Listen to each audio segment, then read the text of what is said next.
Well, the political battle over abortion restrictions resumes in Texas today, where the Senate held a hearing on a bill that has drawn thousands of people to the state capitol in recent weeks.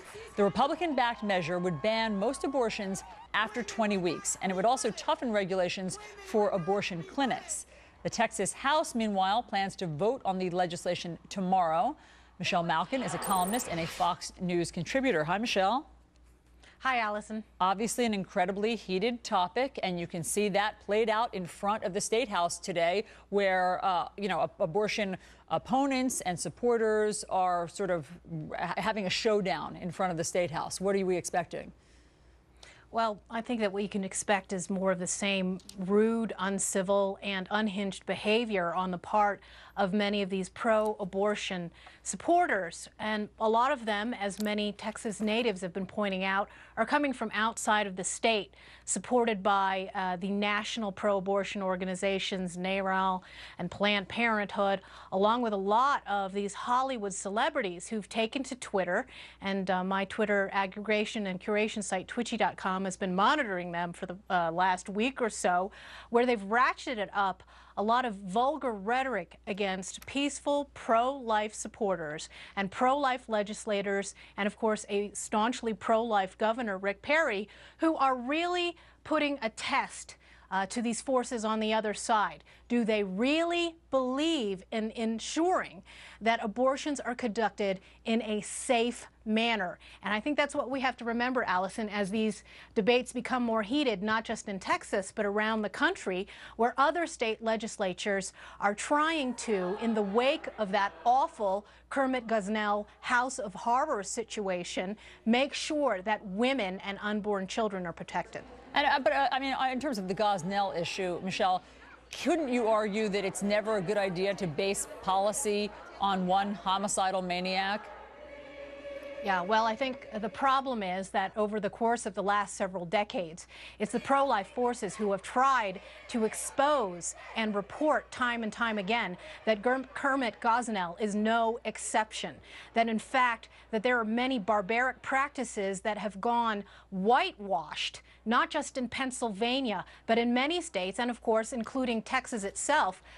Very recently, there were pro-life reporters and investigators and people who worked at these abortion clinics who've been blowing the whistle on practices that have endangered women and obviously unborn children. So it's not just a case of picking the Gosnell case and then demonizing every abortion clinic, but as I said, will they abide by standards that will ensure safety? And that's what it's at issue in Texas and, of course, in North Carolina that debated this in recent days, where they're saying that these abortion clinics should be treated as surgical ambulatory facilities. And therefore, the people in them, the doctors that are supervising these abortions, should have admitting privileges at hospitals within 30 miles, for example.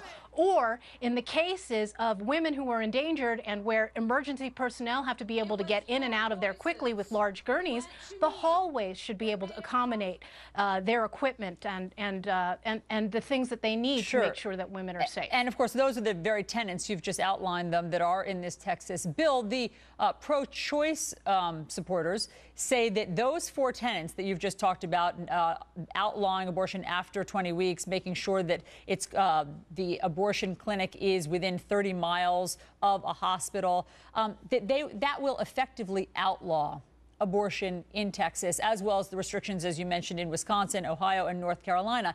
Is that, do you think, what's happening here? That soon there will be some states where it is virtually impossible to get an abortion?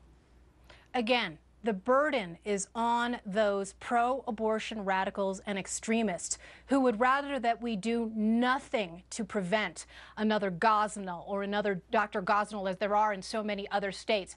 And I have to repeat, what these pro-lifers have been doing over the last several decades to make sure that people do not buy in to the rosy rhetoric and the whitewashing that's gone on to protect the abortion racket.